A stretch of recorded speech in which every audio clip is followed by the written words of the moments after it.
AFC women Asian cup 2026-এর semifinalist confirm হয়ে গেছে।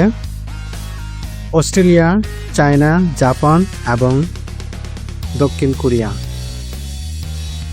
আগামী 17 এবং 18 তারিখ দুটি খেলা অনুষ্ঠিত হবে সেমিফাইনাল। 17 তারিখ খেলা হবে চীন বনাম অস্ট্রেলিয়া এবং 18 তারিখ খেলা হবে দক্ষিণ কোরিয়া বনাম জাপান। অস্ট্রেলিয়া উত্তর কোরিয়াকে 2-1 গোলে পরাজিত করে সেমিফাইনালে ওঠে। দক্ষিণ কোরিয়া উজবেকিস্তানকে 6-0 গোলে পরাজিত করে সেমিফাইনালে ওঠে। চায়না চাইনিজ তাইপেকে 2-0 গোলে পরাজিত করে সেমিফাইনালে ওঠে এবং জাপান 7-0 গোলে ফিলিপাইনকে পরাজিত করে সেমিফাইনালে ওঠে। এবং এই সেমিফাইনাল থেকে দুটি দল ফাইনালে খেলবে 21শে মার্চ সিডনিতে।